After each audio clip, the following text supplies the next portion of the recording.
Maybe because I'm postpartum, but lately the level of cleanliness in my house has been bothering me a lot. Now, taking out trash is a basic, and yes, I have to do it now every day because of a new baby, dirty diapers, my own postpartum bleeding, and I'm not dumpster diving a lot or at all because I'm postpartum. So, I'm gonna clean a few spots that I think if they're not clean, they really bring down my energy levels. If you want to be productive, clean these areas and maybe it'll make a difference in your energy levels. And I'm saying this as a stay at home mom.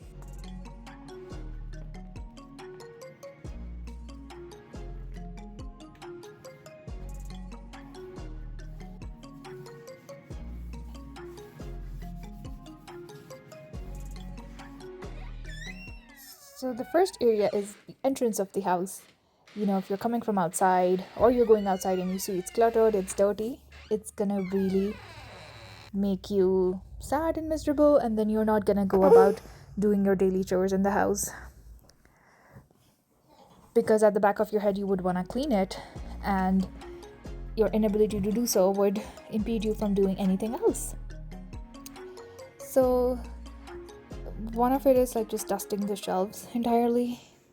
That you don't have to do on a regular basis if you have like shoe racks and all, but just keeping the shoes organized and in the space, plus mopping the floor, because the floor gets really dirty, or bringing outside dirt into the floor.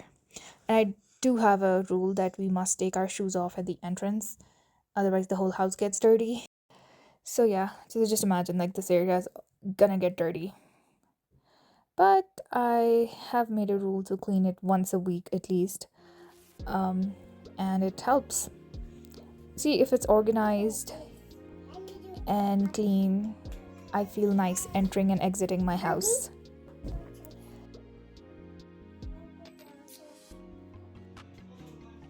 The second, or actually the most depressing area for me, is the kitchen sink. If I wake up in the morning and I see the sink is filled with dirty dishes, I am not doing anything that day. And clearing it out in the morning just makes me, not want to cook anymore. And that goes for counter space as well, but sink is just the big culprit. And sometimes the water in the dishes can also create really bad smells. So when I wake up in the morning, I really like seeing an empty sink. But for that, there's a system. Now I am lucky I have a dishwasher. Most homes in America do have dishwashers, but you gotta empty them first so that I can fill it again with the dirty dishes from the sink. So now this is empty. All these dirty dishes are gonna go in, and I prefer doing it at night before going to sleep, or the evening before, so that when I wake up in the morning, the sink is all empty and looking like this. And that means I will cook a lot that day, which will save a lot of money, because cooking at home saves a lot of money. So yes, now it's time for me to make my breakfast. Then another area in the kitchen that can be annoying is some countertop or counter space, and this may be different for different people. Now I have this counter, just gets cluttered very easily. So once a week I have to make sure to declutter it. We just don't have we just can't put a lot of things on the lower level because of my toddler. Plus we have a lot of cooking pots and all, but the kitchen cabinets are not enough for those.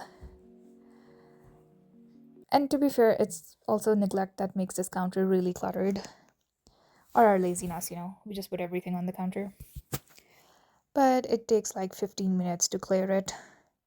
So I'm gonna go for it. And you see, with all this empty space, it helps me cook better or more. I don't get scared entering the kitchen.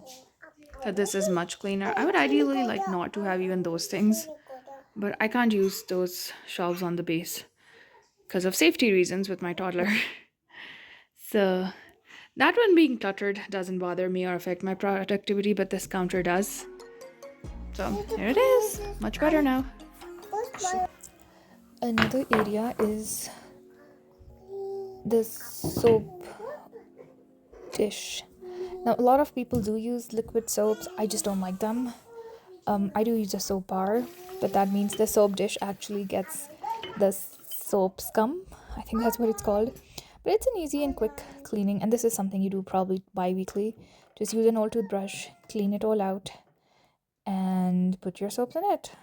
Because looking at a dirty dish soap is like, ew, I'm cleaning my hands with this, but this is dirty. That would just bring down my energy levels. So, yeah, keep your soap dishes clean. If you use a bar soap, obviously. Now, when was the last time you cleaned your hairbrush? For me, it's definitely been a year. And I mean, I do clear out the hair from the brush weekly, but this is a little more than that. I need to soak it in shampoo or washing liquid of some kind, because God knows how much bacteria is in the brush. So I just fill my sink with water and some soap. And again, I have another old toothbrush for this purpose, and I scrubbed it. Okay, so you can't really tell, but to my eyes, it definitely looks cleaner. So yeah, we gotta clean our brushes more often. Now, some areas we tend to forget are dust collectors, and one of that is the mattress. Now, this is something I should probably be doing every week, but I don't. I think it's the first time I'm doing it in a whole year since getting the mattress. But it's there. You should be vacuuming your mattress. I think dust collects on it, and we sleep on the bed every night. There are dust particles going from our body onto the mattress, so if you have a vacuum with these type of attachments, it does make it easy to vacuum it once in a while. I would say more than once in a while. And then similarly, cottons as well. You don't have to do cottons regularly, but once in a while, no harm, because they also collect dust. And then we come to the door frames. So the frames of the door do collect dust. It's not as bad as some other areas or like upholstery, but maybe once a year you can clean the frames because there's still dust. And just not the frames, but the doors themselves, especially the top part of the door, it does accumulate enough dust that it would make a wipe dirty. Most people don't clean the dust on their doors, and don't ask me how I know. But it's okay, I'm not judging anyone. It's just out of sight, out of mind thing.